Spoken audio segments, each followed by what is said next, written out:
Constitutional মেজার্সও নিচ্ছি এবং একই সাথে সাথে আমরা বিচার প্রক্রিয়া শুরু করেছি। আমি জানি বিচার প্রক্রিয়া নিয়ে আপনাদের অনেক অনেক ধরনের উৎকণ্ঠা থাকে, চিন্তা থাকে, যেখানে কোনো দেরি করা হচ্ছে নাকি। বাট আমাদের এখানে চিফ প্রসিকিউটর আছেন, আমার মনে হয় না যে এখানে আমাদের কোনো রকম গাফিলতি আছে। আপনাদের নিশ্চিত করতে চাই এটা আমাদের সর্বোচ্চ অগ্রাধিকারের মধ্যে রয়েছে। আর একটা জিনিস হচ্ছে যে আমরা অনেক আইন করে যাব, অনেক আইন এর আগেও হয়েছে। আমাদের একজন আলোচক বলেছেন যে 111 সরকারের আমলে অনেকগুলো আইন হয়েছিল, যতগুলো আইন করা হয়েছিল তার মধ্যে অনেক ভালো ভালো আইন ছিল। আমার মনে আছে হিউম্যান রাইটস কমিশন আইন, তথ্য অধিকার আইন, সবকিছু তখন পার্মানেন্ট প্রসিকিউশন সার্ভিস, সেই আইন পর্যন্ত তখন করা হয়েছিল। কিছুই আওয়ামী লীগ সরকার রাখে নাই। তো এখন যখন আমাদের আশঙ্কা হয়, আমাকে অনেক ডোনাররা জিজ্ঞেস করে যে আপনারা যেসব আইন করে যাচ্ছেন এটা কি পরবর্তী সরকার রাখবে কিনা।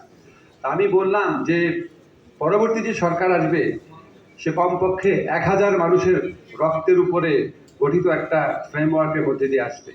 তার পেছনে স্মৃতি থাকবে 50-60 হাজার মানুষের গুরুতর আহত হওয়ার স্মৃতি, লক্ষ লক্ষ কোটি কোটি মানুষের কান্না।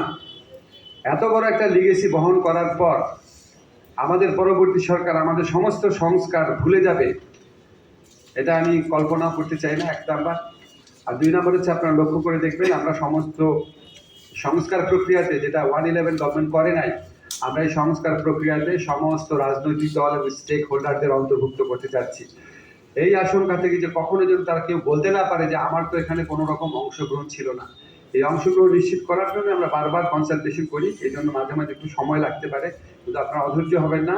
আমরা আমাদের কাজে অটল এবং দৃঢ় প্রতিজ্ঞ রয়েছি। আমরা বাংলাদেশে হিউম্যান রাইটস ভায়োলেশন, তো জঘন্যতম যে হিউম্যান রাইটস ভায়োলেশন হয়েছে সেটা বিচার করব এবং আইনগত এবং প্রাতিষ্ঠানিক সংস্কার করব, যাতে এই ধরনের জঘন্যতম অপরাধ আর কখনো না হতে পারে।